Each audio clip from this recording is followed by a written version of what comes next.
오늘의 말씀은 여호수아 8장입니다. 여호와께서 여호수아에게 이르시되 두려워하지 말라 놀라지 말라 군사를 다 거느리고 일어나 아이로 올라가라. 보라, 내가 아이 왕과 그의 백성과 그의 성읍과 그의 땅을 다 내 손에 넘겨 주었으니 너는 여리고와 그 왕에게 행한 것 같이 아이와 그 왕에게 행하되 오직 거기서 탈취할 물건과 가축은 스스로 가지라. 너는 아이 성 뒤에 복병을 둘지니라 하시니, 이에 여호수아가 일어나서 군사와 함께 아이로 올라가려 하여 용사 3만 명을 뽑아 밤에 보내며 그들에게 명령하여 이르되, 너희는 성읍 뒤로 가서 성읍을 향하여 매복하되 그 성읍에서 너무 멀리 하지 말고 다 스스로 준비하라. 나와 나를 따르는 모든 백성은 다 성읍으로 가까이 가리니 그들이 처음과 같이 우리에게로 쳐 올라올 것이라. 그리할 때에 우리가 그들 앞에서 도망하면 그들이 나와서 우리를 추격하며 이르기를, 그들이 처음과 같이 우리 앞에서 도망한다 하고 우리의 유인을 받아 그 성읍에서 멀리 떠날 것이라. 우리가 그들 앞에서 도망하거든 너희는 매복한 곳에서 일어나 그 성읍을 점령하라. 너희 하나님 여호와께서 그 성읍을 너희 손에 주시리라. 너희가 그 성읍을 취하거든 그것을 불살라 여호와의 말씀대로 행하라. 보라, 내가 너희에게 명령하였느니라 하고 그들을 보내매 그들이 매복할 곳으로 가서 아이 서쪽 베델과 아이 사이에 매복하였고, 여호수아는 그 밤에 백성 가운데에서 잤더라. 여호수아가 아침에 일찍이 일어나 백성을 점호하고 이스라엘 장로들과 더불어 백성에 앞서 아이로 올라가매 그와 함께 한 군사가 다 올라가서 그 성읍 앞에 가까이 이르러 아이 북쪽에 진치니 그와 아이 사이에는 한 골짜기가 있더라. 그가 약 5천 명을 택하여 성읍 서쪽 베델과 아이 사이에 매복시키니, 이와 같이 성읍 북쪽에는 온 군대가 있고 성읍 서쪽에는 복병이 있었더라. 여호수아가 그 밤에 골짜기 가운데로 들어가니 아이 왕이 이를 보고 그 성읍 백성과 함께 일찍이 일어나 급히 나가 아라바 앞에 이르러 정한 때에 이스라엘과 싸우려 하나 성읍 뒤에 복병이 있는 줄은 알지 못하였더라. 여호수아와 온 이스라엘이 그들 앞에서 거짓으로 패한 척하여 광야길로 도망하매 그 성읍에 있는 모든 백성이 그들을 추격하려고 모여 여호수아를 추격하며 유인함을 받아 아이 성읍을 멀리 떠나니, 아이와 베델에 이스라엘을 따라가지 아니한 자가 하나도 없으며 성문을 열어놓고 이스라엘을 추격하였더라. 여호와께서 여호수아에게 이르시되, 내 손에 잡은 단창을 들어 아이를 가리키라. 내가 이 성읍을 내 손에 넘겨주리라. 여호수아가 그의 손에 잡은 단창을 들어 그 성읍을 가리키니, 그의 손을 드는 순간에 복병이 그들의 자리에서 급히 일어나 성읍으로 달려 들어가서 점령하고 곧 성읍에 불을 놓았더라. 아이 사람이 뒤를 돌아본즉 그 성읍의 연기가 하늘에 닿은 것이 보이니, 이 길로도 저 길로도 도망할 수 없이 되었고, 광야로 도망하던 이스라엘 백성은 그 추격하던 자에게로 돌아섰더라. 여호수아와 온 이스라엘이 그 복병이 성읍을 점령함과 성읍의 연기가 오름을 보고 다시 돌이켜 아이 사람들을 쳐 죽이고, 복병도 성읍에서 나와 그들을 치매 그들이 이스라엘 중간에 든지라. 어떤 사람들은 이쪽에서 어떤 사람들은 저쪽에서 쳐 죽여서 한 사람도 남거나 도망하지 못하게 하였고, 아이 왕을 사로잡아 여호수아 앞으로 끌어왔더라. 이스라엘이 자기들을 광야로 추격하던 모든 아이 주민을 들에서 죽이되 그들을 다 칼날에 엎드러지게 하여 진멸하기를 마치고, 온 이스라엘이 아이로 돌아와서 칼날로 죽임에 그날에 엎드러진 아이 사람들은 남녀가 모두 12,000명이라.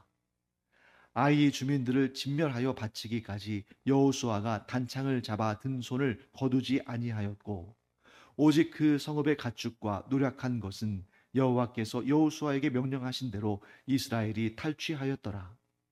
이에 여호수아가 아이를 불살라 그것으로 영원한 무더기를 만들었더니 오늘까지 황폐하였으며, 그가 또 아이 왕을 저녁 때까지 나무에 달았다가 해질 때에 명령하여 그의 시체를 나무에서 내려 그 성문 어귀에 던지고 그 위에 돌로 큰 무더기를 쌓았더니 그것이 오늘까지 있더라.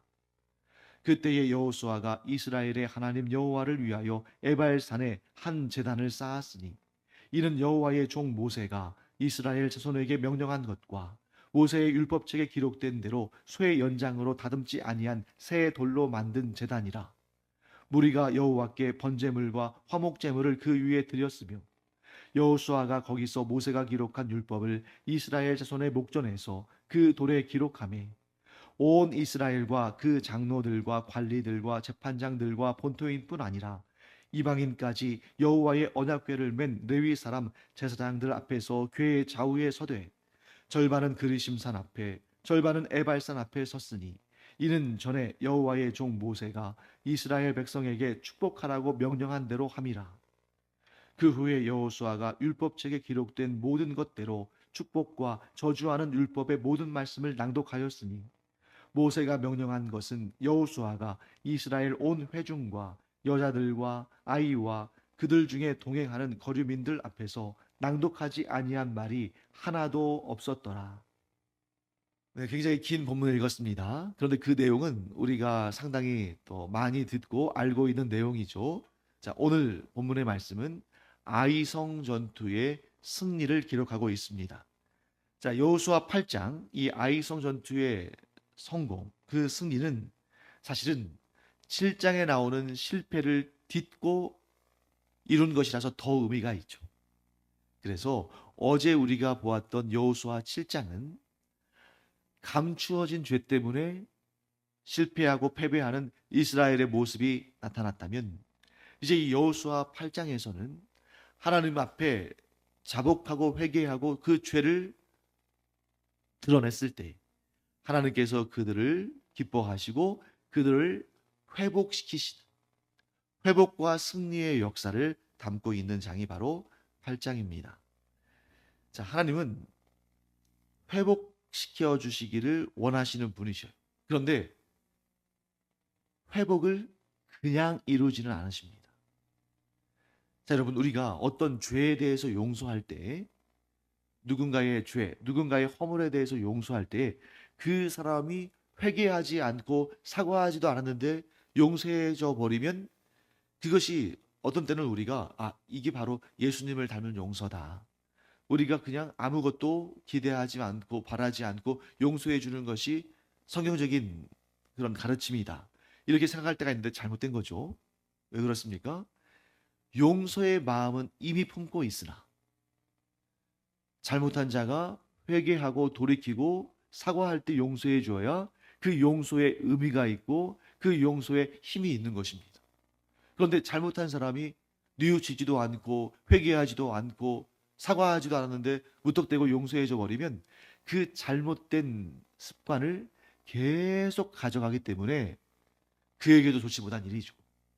그래서 여러분 여기 보시면 하나님께서 얼마든지 내가 너희를 택했으니까 이스라엘 백성들을 택했으니까 그 정도는 내가 넘어가 줄게 이렇게 하지 않으시고 정말 여호수아도 알지 못하고 이스라엘 백성들도 전혀 알지 못했던 그 아간의 은밀한 죄 하나마저도 하나님께서 들추시고 그것이 회개의 과정을 통해서 또 제거의 과정을 통해서 이스라엘 가운데 없도록 하신 것을 보게 됩니다. 왜 그렇습니까? 그래야 하나님께서 진정한 복을 주실 수 있으시기 때문이죠.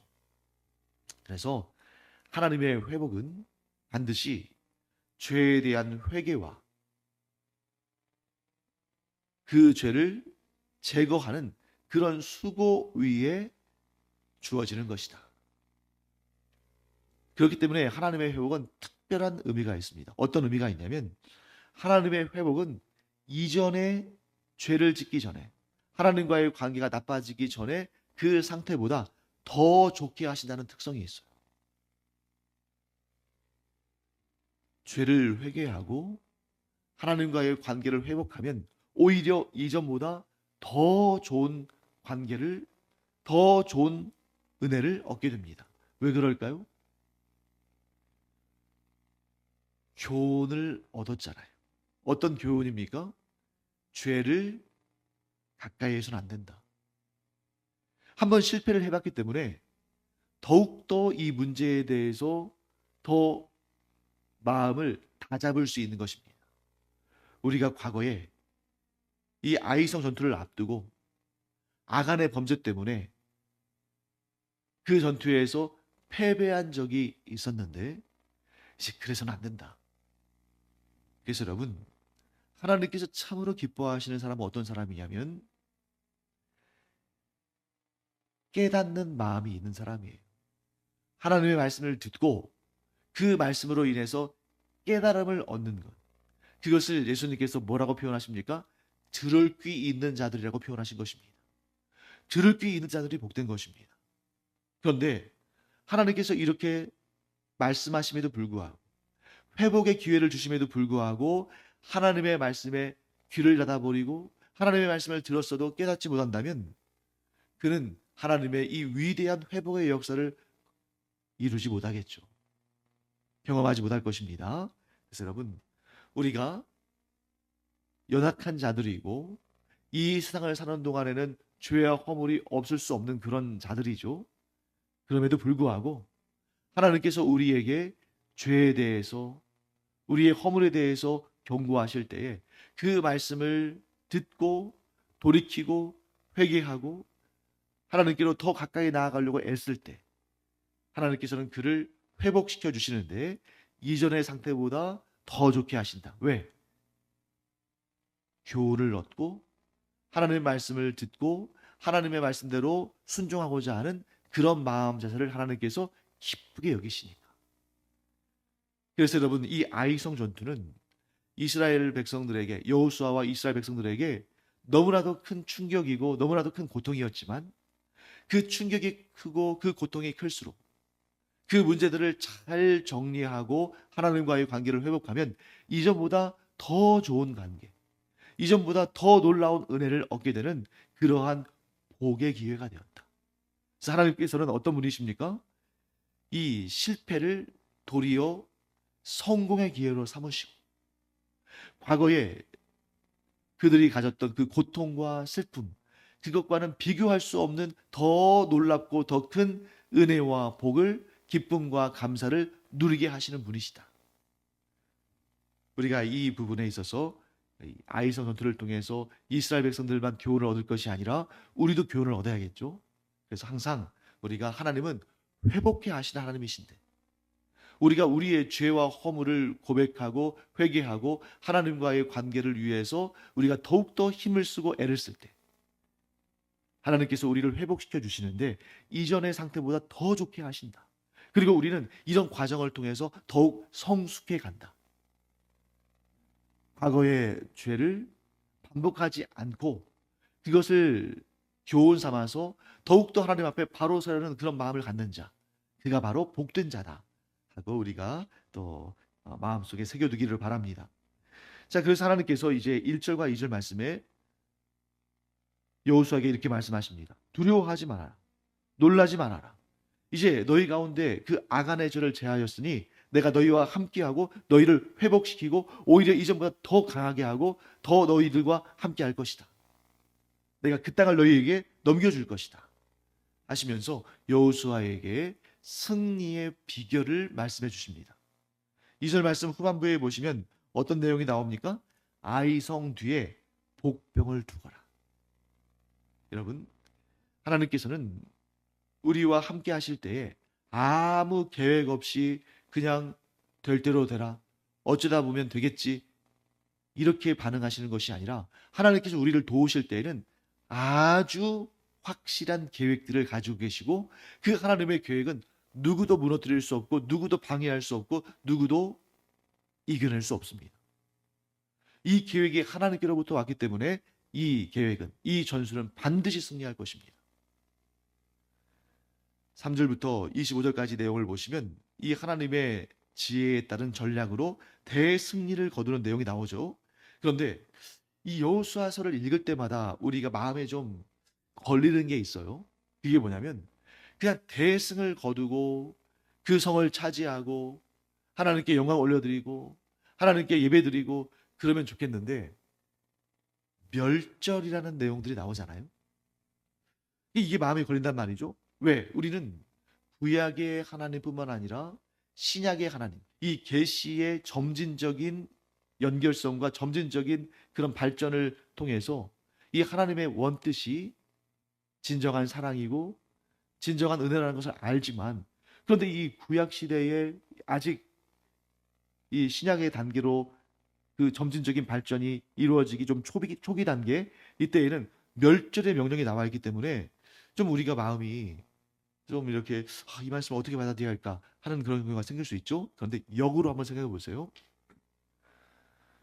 이스라엘 백성들이 아이성을 멸절하지 않았다면 아이성 사람들과 가나안에 있던 사람들이 어떻게 했을까요? 이스라엘을 멸절했을 겁니다. 여러분, 이 당시에도 여전히 하나님은 자비와 사랑과 은총이 무한하신 분이셔요. 그럼에도 불구하고 하나님은 맞지 않는 옷을 억지로 입히지는 않으십니다. 자, 여러분, 예를 들어서 오늘날 우리가 입고 있는 이런 옷들이 있잖아요. 우리가 입고 있는 이 옷은 우리가 살고 있는 이 21세기는 너무나도 지극히 평범한 옷들이죠. 근데 이 옷을 500년 전에 조선시대 사람들, 그 당시에 그 사람들에게 입혀놨다고 생각해 보세요. 그게 어울리겠습니까? 다들 그 옷을 보면서 한마디씩 할 거예요. 저렇게 괴상한, 망측한 옷은 또 무엇인가? 하나님은 원수조차 사랑하라고 하시는 하나님이시고, 또 우리의 죄를 위해서 독자 예수 그리스도의 생명도 아끼지 않고 내어주시는 분이십니다. 그런 하나님께서 왜 이 3500년 전에 여호수아 시대에는 멸절을 명령하셨는가? 그것이 그 당시의 사람들의 삶이에요. 이 당시의 사람들의 자연스러운 모습입니다. 그래서 성경을 보시면 이들은 해마다 주기적으로 전쟁을 했어요. 그 전쟁을 통해서 땅을 뺏기도 하고 빼앗기도 합니다. 땅을 빼앗기도 하고 땅을 뺏기기도 합니다. 여러분, 오늘날 저기 이 가나안 땅에서 아직도 가자 지구와 블레셋의 후손들이죠. 또 이스라엘 사이에 전쟁이 있고, 또 세계 곳곳에 러시아와 우크라이나 사이에서도 아직도 전쟁이 있잖아요. 그런 것을 보면서 우리가 아니 21세기에 이 시대에도 어떻게 전쟁이 일어날 수 있을까? 막 그렇게 생각하잖아요. 하지만 전쟁은 현실이에요. 그리고 그 전쟁은 주님 재림하시는 그날까지 이어질 것입니다. 그렇기 때문에 하나님께서 이들의 눈높이에서 역사하시지 이 주전 10세기, 11세기의 사람들을 대하시면서 주후 21세기의 사람들을 대하시는 것과 똑같이 하진 않으신다는 거죠. 이때에 만일 이스라엘이 하나님의 멸절의 명령을 수행하지 않았다면 하나님의 언약 백성들은 자취 없이 사라졌을 것입니다. 그러면 메시아가 이 땅에 오시는 그 계보들도 사라졌겠죠. 더군다나 똑같은 멸절의 전쟁처럼 보이지만 이 가나안 사람들이 행하는 멸절의 전쟁은 자기들의 배를 채우고 자기들의 주머니를 채우는 그러한 죽음의 전쟁이었다면 이스라엘의 멸절의 전쟁은 무엇입니까? 하나님의 나라를 확장하는 전쟁인 것이죠. 오늘날 이때로부터 3000년도 더 지난 오늘날의 입장에서 보면 너무나 가혹하고 너무나 끔찍한 전쟁으로 보이지만 그 전쟁이 없었다면 이 땅에 하나님의 나라도 이렇게 확장될 수 없는 그런 상황에 처했을 것입니다. 작은 그림에서 본다면 한 사람의 생명이 끊어지는 것 너무 안타까운 일이고 너무 고통스러운 일이지만 하나님의 그 큰 그림에서 본다면 이 멸절의 전쟁이야말로 보다 많은 사람들을 구원의 길로 인도하시는 하나님의 어쩔 수 없는 선택이셨다. 왜 하나님께서 그런 어쩔 수 없는 선택을 하십니까? 하나님은 전지전능하시지만 사람의 마음이 생각하는 모든 것들이 악하고 조금만 여유를 주면 우상을 숭배하고 하나님을 섬기는 자들도 하나님을 버리고 우상 숭배의 미혹을 받는데 이런 방식이 아니고서야 어떻게 그 땅에 하나님의 나라가 확장되어지는 역사가 있을 수 있을까? 또 최후의 심판의 날, 그때의 역사에 대해서도 우리가 이런저런 말들을 할 수 있지만 하나님의 주권은 누구도 바꿀 수가 없고 누구도 변경할 수가 없고 하나님께서 계획하신 대로 뜻하신 대로 이루시는데 하나님의 뜻은 작은 그림에서 보면은 고통과 절망과 두려움과 걱정과 근심을 불러일으킬지 모르지만 그러나 그 과정을 통해서만 하나님의 나라가 임하게 되는 것이다 하는 것을 이 본문을 통해서도 우리가 보게 되는 것입니다. 자, 중간의 내용들을 여러분들이 이제 아까 읽으셨기 때문에 대략적인 내용들은 파악하셨을 것 같고요. 자, 그러면 좀 어려운 부분들을 몇 가지 본 다음에 마무리하도록 하겠습니다. 이제 전쟁에서 승리한 다음에 어떤 일들이 일어났는지를 30절부터 마지막 35절까지 기록하고 있습니다. 30절 말씀을 보시면 이런 내용 나옵니다. 그때 여호수아가 이스라엘의 하나님 여호와를 위하여 에발산에 한 제단을 쌓았으니. 자, 에발산 어디에서 많이 들어본 말이죠. 네, 가나안 땅에 들어오기 전에 모압 평지에 있을 때 모세가 이스라엘 백성들에게 명령을 합니다. 너희가 하나님이 약속하신 그 적과 꿀이 흐르는 땅 가나안 땅에 들어가거든 이스라엘 백성들을 절반씩 나눠서 한 무리는 에발산 앞에, 한 무리는 그리심산 앞에 세우고 그 가운데에서 하나님의 율법, 하나님의 말씀을 선포하고 너희들은 아멘으로 화답할지어다. 이렇게 말씀하셨는데 그 에발산이에요. 에발산에 제단을 쌓았습니다. 왜 제단을 쌓았을까요? 하나님께 경배드리고 예배하기 위해서 제단을 쌓았죠. 그때 31절 말씀 볼까요? 그 제단이 어떻게 만들어졌는지를 설명합니다. 모세의 율법책에 기록된 대로, 즉 하나님께서 명령하신 대로 쇠 연장으로 다듬지 아니한 새 돌로 만든 제단이라. 그 제단에 이스라엘 백성들이 여호와께 번제물과 화목제물을 드렸습니다. 쇠 연장으로 다듬지 아니한 새 돌로 제단을 만들었다. 뭘 의미할까요? 네. 자, 쇠 연장으로 다듬지 않은 새 돌 뭡니까? 자연에서 거둔 그대로의 돌이죠. 그러니까 그 돌을 가져다가 울퉁불퉁하고 막 그러니까 망치와 정으로 쳐내고 또 세밀한 부분은 뭐 톱 같은 걸로 좀 이렇게 잘라내고 이렇게 해서 아주 예쁘고 아주 그럴싸하게 다듬어서 그 위에 하나님께 제물을 드린 것이 아니라 자연에 있는 상태 그대로.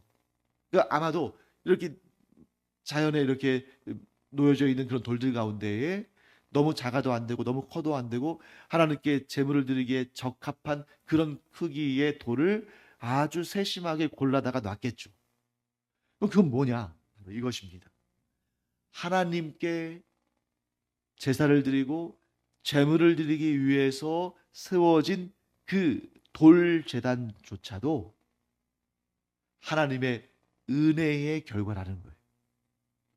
사람이 자기의 수고와 자기의 노력과 자기의 공로를 통해서 제단을 만들어서 하나님께 그것을 세우고 드리는 것이 아니라 하나님께서 은혜로 주신 그 제단에 하나님의 뜻에 감사하는 마음으로 하나님께서 베푸신 모든 역사에 감사하는 마음으로 예배를 드리고 제물을 드렸다는 것입니다. 사랑하는 성도 여러분, 오늘날 우리가 지금 이 자리에서 하나님께 예배를 드리잖아요. 그런데 내 공로를 생각하기 시작하면 한도 없습니다. 하나님, 제가 이 이른 아침에 얼마나 바쁘고 분주한지 아시죠? 그런데도 제가 하나님께 나와서 예배를 드렸습니다. 그러니까 복 주셔야겠죠? 이런 마음이 아니라 하나님, 제가 이 아침에 예배 자리에 나올 수 있는 것도 오직 하나님의 은혜입니다.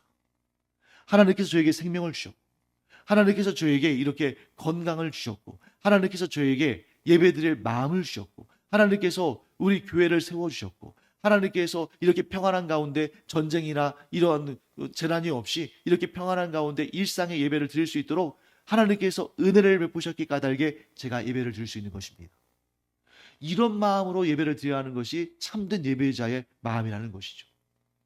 이것이 바로 다듬지 않은 쇠 연장으로 다듬지 않은 돌 제단으로 드리는 예배인 것입니다.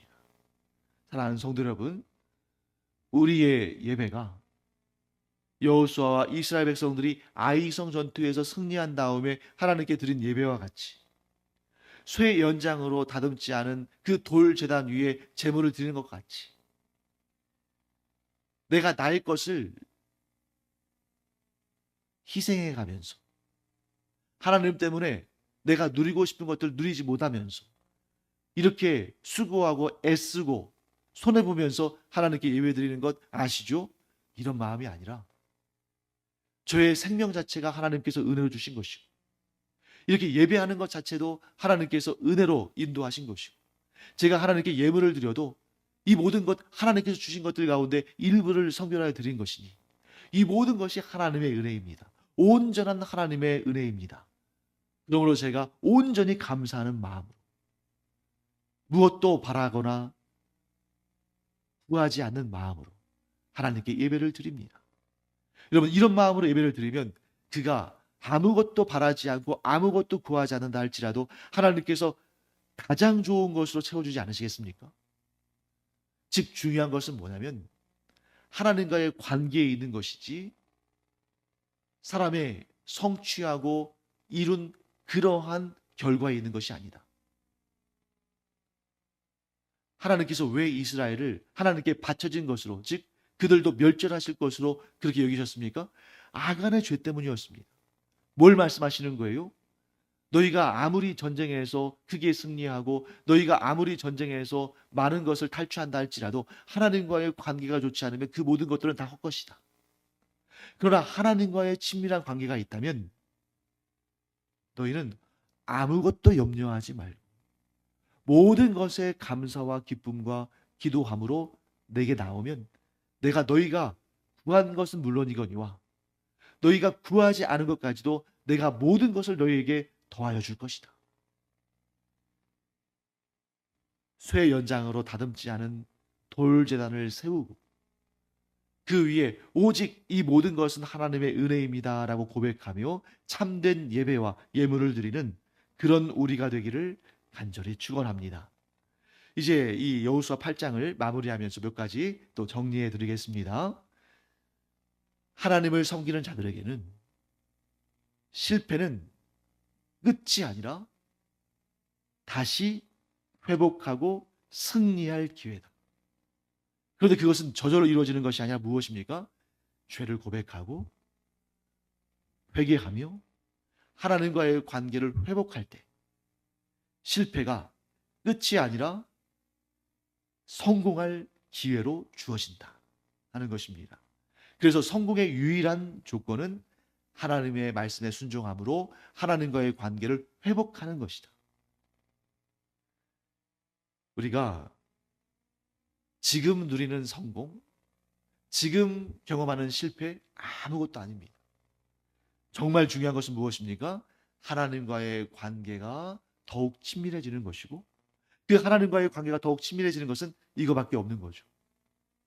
우리의 죄를 솔직하게 시인하고 회개하며 우리의 예배를 회복하는 것, 그것이 바로 하나님과의 관계의 회복의 유일한 길이다.